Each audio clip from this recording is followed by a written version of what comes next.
So there's interesting things that are going to take place during this period that we'll look at before we go that have to do with the precession of the equinoxes and what is actually aligning. Because there is a blast from the past that's coming in from the center of the Milky Way, where it's actually coming in from the parallel side through the center of the Milky Way, and it's going to interface directly through our sun with our Earth, and it's meant to hit the rods, and it's meant to knock the rods to actually make them spin, and it would spin one way, one the other, and literally crack the plates of the equator. And I mean, something like that, there's no life left on the planet after something like that. And this is what the whole 2012 thing was about with the Mayan calendar and all of that. They saw an end time. They were warned about it. They were told they were going to be taken off planet. In the ancient days, the Mayans were, because they're connected with the Anu races. And so they were told that you're our children and we'll come and save you, that kind of thing, when the end times come. This end time was known since, this drama would unfold at this time, since 22,326 BC, because that was the last stellar activation cycle when the gates opened. They cannot do this when the gates are closed or it would just blow up the planet. So they had to wait till the next natural increment when the gates would open, and then they were going to go for the final conflict drama, and that's what we're watching. So it's not a new drama. This is the end of a very old one. But it isn't the greatest outcome that could have happened. It wasn't, when the Voyagers books were written, what was hoped would occur. But the choices that were made on this planet by the consciousness field here, they could have done more with that information. They didn't. No, I mean, I was the one with the little workshops, and the ones teaching the other paradigm had much bigger ones, and that was fine. It just meant who was running which Merkaba, right? There was a lot of people running the anti-Christic Merkaba mechanics. Every person is a unit of energy on this planet. If half of those had spun their Merkabas this way, we might have held the Bridge Zone project. But it didn't. It was a choice that was made by the consciousness on the planet. And that's okay. We're still standing. We'll still stand on the crest, even if only 3 people show up. It was never about how many. But it is as far as the grids go. The grids were oversaturated with the amount. And it was not just from here, it's also from other things that are being done, like HARP and various other machines that look like museums in France, and things like that, that are actually machines that are set up to create very specific, repeated patterns of cycling pulses, right? Even sometimes there are speed limits set on very busy highways to keep a certain pulse in the grids. That 55 is real popular. Oh, yes. I mean, it is. There are people that consciously design these things in this planetary culture. This isn't an accident. Nothing here happens by accident. And rarely is it anything to do with what it appears to be. That's just the way how the Illuminati game works here. But it's like, get over it. We're on a prison planet, and there's still an escape route. This is good, right? One of the things that's important is when people are confronted with some of this information, it can be overwhelming. It's like, oh my God, I just want to be dead. Get me out of here.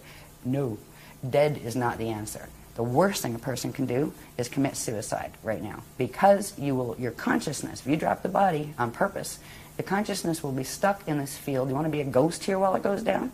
Your body is your greatest gift right now, because in your body, if you run it the right way, if you bring in the proper frequencies, it will be your salvation. It will actually anchor the crystal spiral because you have human codes, and that will bring you out of it, and you won't at that point you won't feel like it was so horrible. You can deal with this, honestly. You get over the shock and you kind of go, ooh, well, I'm going to have a good day tomorrow anyway, right? And it's an adjustment process when you're processing this kind of a huge amount of information that you've never heard before.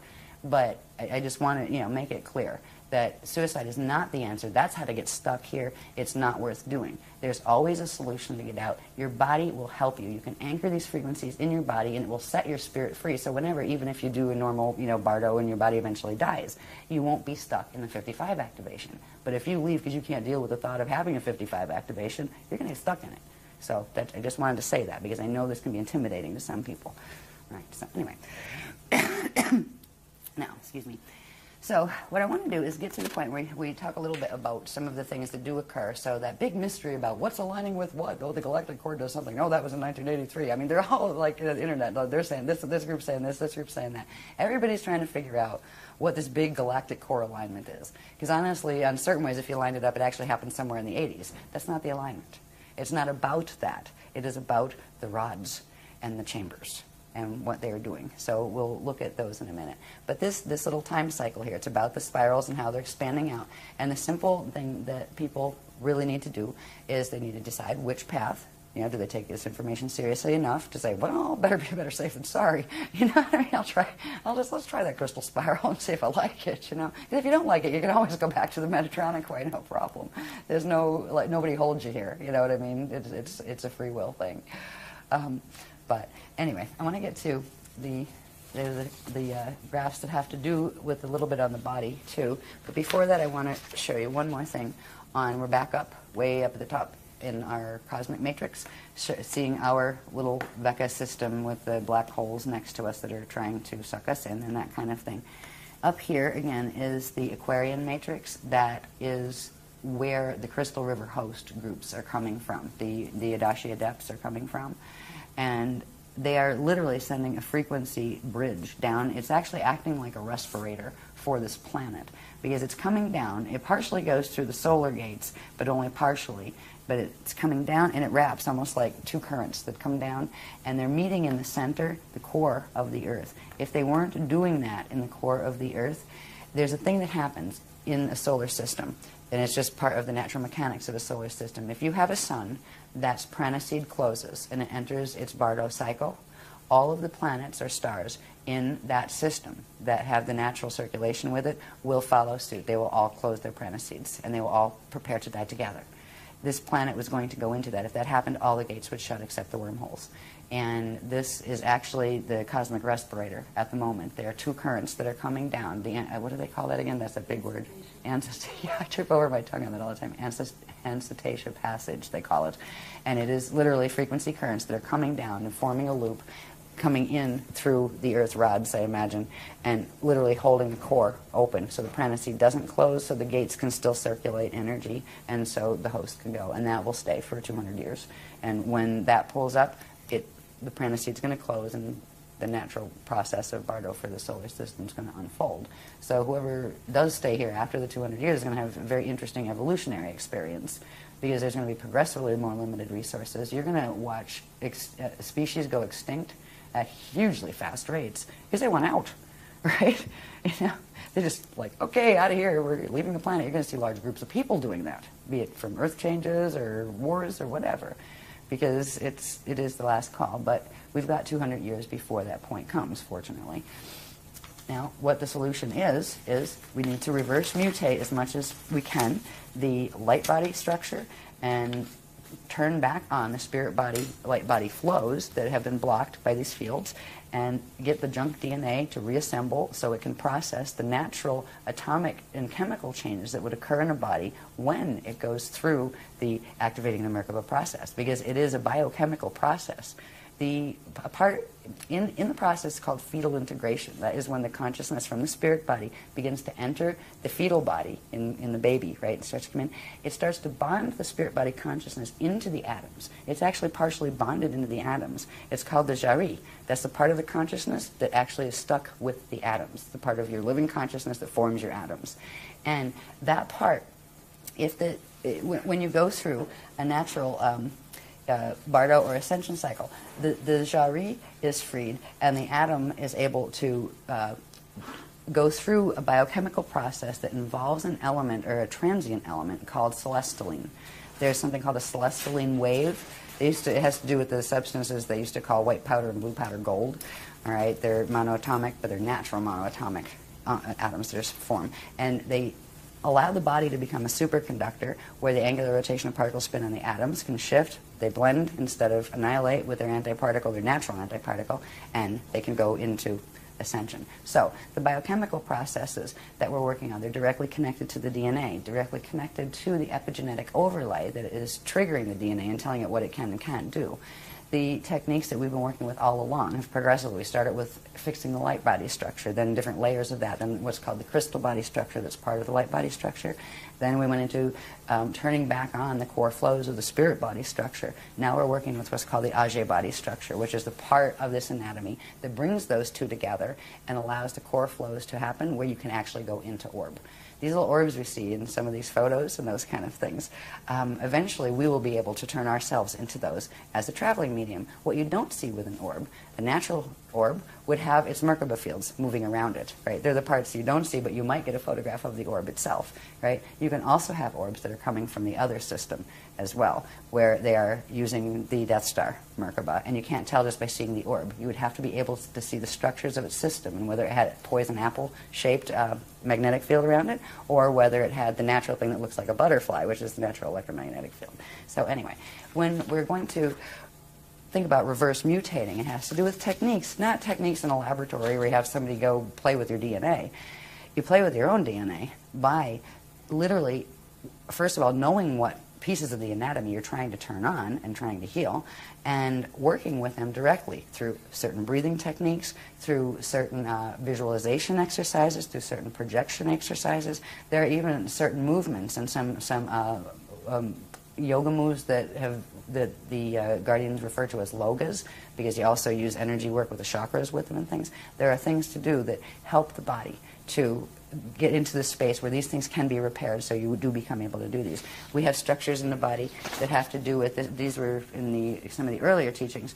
It shows the density 1 body, and this would be your density 2 body. If things were normal right now, say you could say this was your Earth body and this was your Terran body, Terran density 2, right?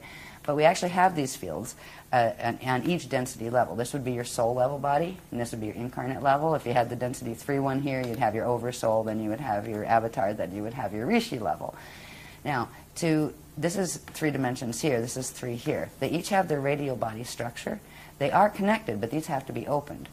So these become a 6-dimensional structure, because the gates that we're going through require the 6-dimensional structure that actually has a 24 to 48 strand capacity, which is where the host comes in and those fancy Merkabas come in. But part of what this is, and we have the light body training courses that are in like the K23 manual and that stuff, they teach you how to open these things, like this part of how do you fix stuff, right? And see, there's certain activations that will then, now this one's starting to get different shaped, right? You do certain other activations, you still have your spherical one up there, but this is starting to look like a flame, right? And then, when you finish those sets of activations, you've got your flame body activated. That's the 6-dimensional aspect, all right? Now, before we do this, there's one thing that can be done to link with that spiral when it's coming in, the crystal spiral when it's coming in, and at least then you're linked with that. But if you want to actually try to clear the other mutations out so you have a stronger field and so you don't get that Metatronic pull as badly from your own DNA as the Metatronic one's coming in, it's worth working with these technologies if you haven't done the activations before. And there's tons. There's a newcomer set of techniques and activations where to start this process. But it is a process, and you don't have to bury yourself in it. But a couple times a week do that, or do a little bit of that, and try to work with the technologies, and also ask the Guardians to say, would you help me with this? Another thing I want to say about asking the Guardians, I get a little tired of people saying, oh, the Guardians attacked me, they came and they had astral sex with me. I said, hello, that is not the Guardian. The Guardian Alliance does not do that. That's not allowed.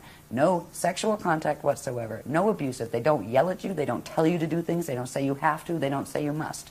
If there's something they'd really like you to do because they think it's in your best interest, they'll request that you do it, but you can always say no.